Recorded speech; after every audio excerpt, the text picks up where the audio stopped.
Well, a safe haven for people at their lowest points, the Gangsters for Jesus ministry has become a worldwide phenomenon, but it started right here in an alley behind the Opportunity Center for the Homeless. Now, Arco Paso's Bella Dillman spoke with the founder, gangster preacher Isaiah Blancas, and he actually says that just 9 years old, he thought that he would either end up dead or in jail for the rest of his life until someone believed in him. Well, I started doing juvenile time when I was 9 years old here in El Paso, Texas, at off of Delta, the D home. And so yeah, that's when my life of crime started. My dad had ended up leaving with my aunt when I was 9 years old, and my mom kicked me out in the streets of a rough area called the Jackie Robinson Projects. An unlikely start to a career in the church, Pastor Isaiah has touched many lives, being featured on the television program 700 Club and touring internationally to bring a message. But some places he's been invited to, he can't travel to. That's due to his criminal record. A cycle of crime he says he wouldn't have stopped without help. And talk about kind of the importance of having a community to turn to when you are in that cycle of crime. It's vital. For me, I had a chaplain. She passed away not too long ago. Her name was Gina Montes. And she's the one that preached to me in the system. I had no plans or intentions of changing my life or knowing who God was, to be honest. Actually, I was gonna go mock the preacher. You know, I was down for what I believed in, which was nothing. And I believed I was gonna die in prison or die a brutal, violent death, getting murdered. And I knew that was my outcome, and I had accepted it. I'll go out and go to church because I was sick of being in that room. I was sick of counting my cinder blocks in my cell. They were pointing at me though before I walked in, and I remember she told me later on, they were all saying, "That's Güero, that's a guy that beats us up, that scares us, that takes stuff from us." One time a guy had shot dope in the dorm areas, and there was big windows and you could see through those windows. And he was ODing, he was dying. And Gina was banging on this metal door, and they opened the door for her, and she was holding this guy crying, you know, and praying for him. And I was sitting on the chair looking at her, and I was thinking, like, who cares? You know what I'm saying? Like, that's just another dead fool. Like, that's our life. That's what we signed up for. After that, it really made me think a lot.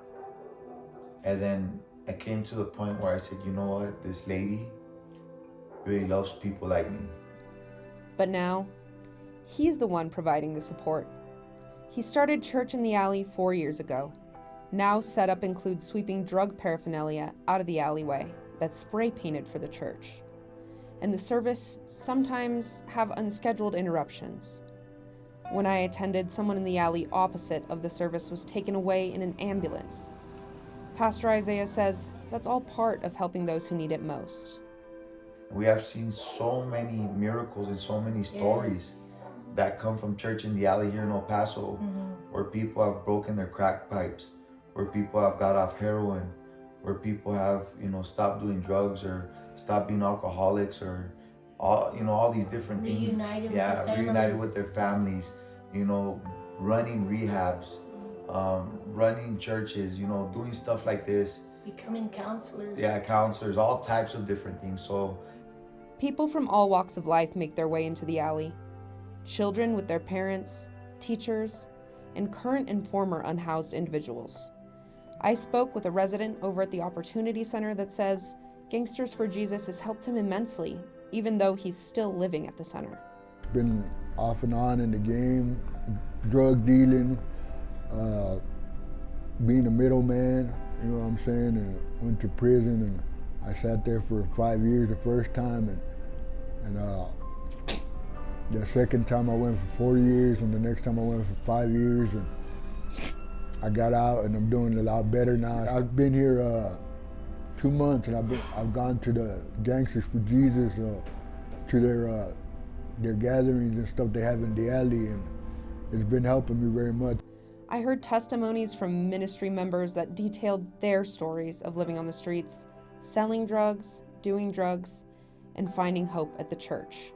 Something that one of the pastors says happens because they're accepted there. Talk about overcoming, things that happen to us as children, as young adults, as adults, We came to the alley because a lot of the people or the residents here will not be going to church, or sometimes they feel like they're not accepted in a church, in four walls. So, we came to them, to give them the word and to love them. Well, such an inspiration story right there. So Church in the Alleyway actually takes place every Sunday, rain or shine, again, right behind that Opportunity Center for the Homeless. Now, after service, the women of that ministry actually serve food, and they oftentimes cook it themselves, and they're serving that food to people whether they attended that service or not. Now, to learn more about Pastor Isaiah's story, you can actually read his book. We're going to scan that QR code right there on your screen, and you will find a copy.